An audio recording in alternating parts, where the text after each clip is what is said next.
So it's kind of hard to believe, but it's been a whole year since the show was actually ended, since the final episode aired, The Iron Throne. And out of all the crazy shit that happened in 8 seasons, all the characters that died, made decisions or whatever, it turned out to be the most controversial episode, which is kind of crazy when you think about it. I know there was such a negative reaction when it first came out. I know whenever I watched the final episode for the first time, there was only, like, it was disappointing, like, I'm not gonna lie, but there was only one bit about it that actually just made me go like, why, like what the fuck, like annoyed me. I kind of thought most characters got a okay send off, well, ranging from okay till shit, but I didn't hate it, but I didn't like it. It was just meh. There's been a lot of buzz about it on Facebook recently. I've been seeing online loads of different groups of people talking about it, and I didn't actually realise how hated it was and how horrible it was. Like everyone despised it. I actually haven't seen or heard any one person stick up for it or say, you know, I actually like this episode, I thought it was pretty good.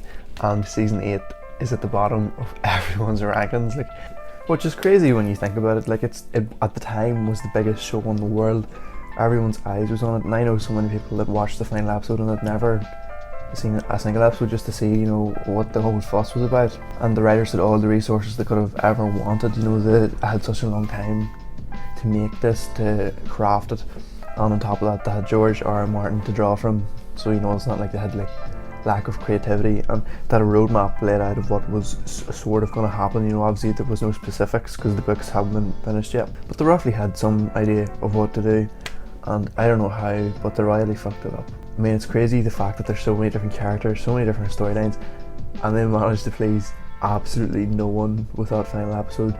We'll just start off with the start and talk about Per Daenerys, you know, who had her spotlight shone on her in episode 5 when she just murdered about 100 million people, like, out of the blue, because she was looking up in the sky and something annoyed her, and bam, she just flew off and started killing everyone that was beneath her. But it's actually a really good idea and really cool concept. Like, I kind of always thought that Daenerys wasn't as good as, you know, she was made out to be, especially because of the Dothraki. They're, you know, they are like such savages, and they have slaves, they rape, they destroy, they pillage, but she is their queen.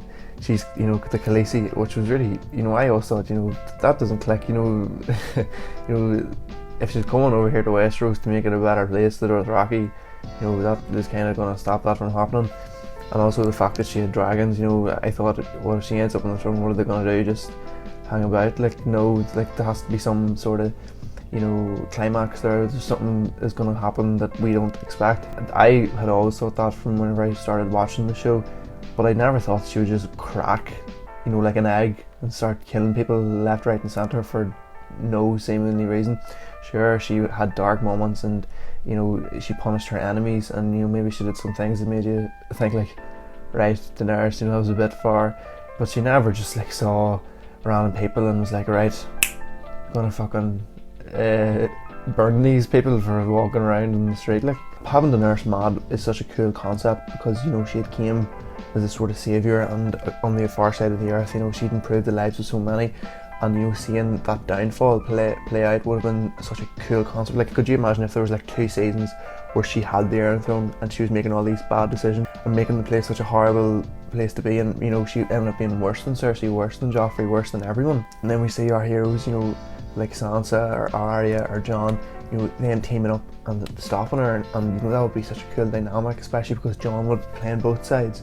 You know, like, there's such good potential there for like such an interesting, unique story, and it was just done in like 20 minutes. Like, it was such a letdown. You know, Nurse has this wild speech where she's gonna, you know, take over the world, and then she walks in the Iron Throne, fucking puts her hand on it, and Jon tramps in behind her, kisses her and kills her, and like, that's the end. Like why? Like, it was so disappointing. Daenerys, you know, kind of went out like a puff of smoke. You know, it was so unsatisfying. I remember just watching Jon stab her and being like, felt nothing. I was like, is that it? Do you know, I was more emotional about Cersei then than I was about Daenerys. You know, it's supposedly the protagonist of the show, even though there's not supposed to be a main character. everyone is important, but in season 8 she definitely was the protagonist. John was kind of sidelined, it was kind of the Daenerys show for most of the time. So anyway, she was, thrown out the window. We just need to wrap up our story, so John, you just run in there and kill her. Drogon, for some reason, destroys the Iron Throne. It's supposed to be a metaphor, but it was a bit too much on the nose for most people. So he flies off and into the sunset with Daenerys hanging like a rag doll. Yeah. Then Per John gets thrown in jail, and I still don't understand how or why he ran to the wall. Surely the unsullied Grey Worm just would have killed him there and then. Why was he held prisoner for so long, and why were they happy for him just to go on up north? It makes no sense, but they just wanted him to go up north. I think maybe George told them that's how he ends up, so they just had to get him there, so it just happened. Then we get Sansa, which I actually didn't mind this. She always wanted to be queen, that was her sort of thing.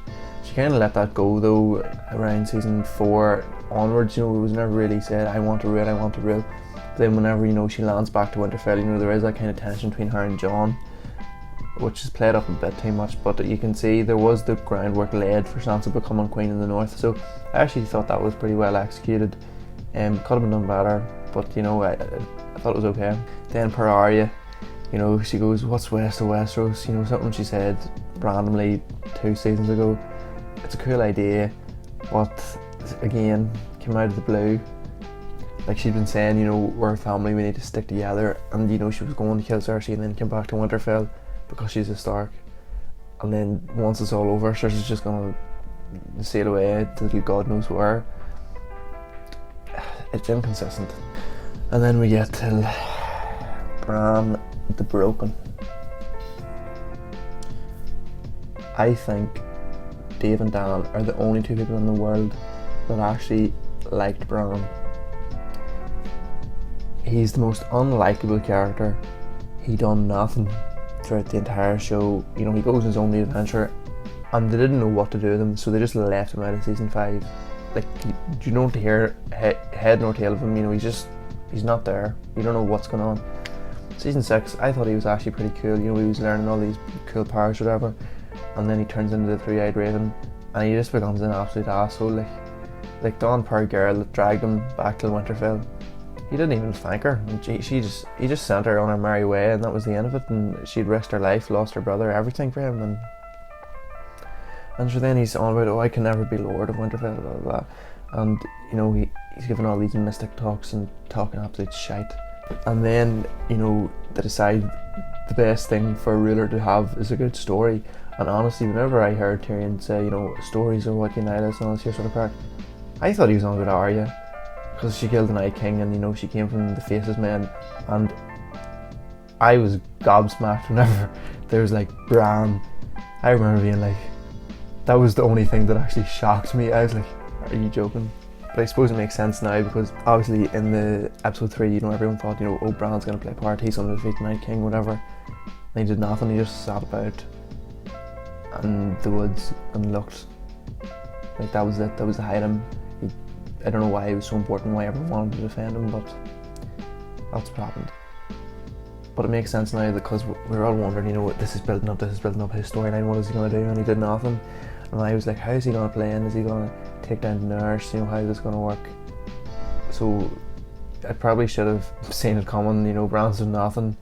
But at that point the writing was just so bad, I thought, nothing's going to happen. But then they made him king, which it still boggles my mind why it happened. And that's probably the thing that infuriates me the most about the show, because it made no sense. 7 seasons of very good high quality writing just came to this. But I'd be interested to see, has anyone else's opinions changed? It has been a whole year. Maybe looking back on it without the hype and without build up, maybe you did enjoy the ending, sure. Let me know.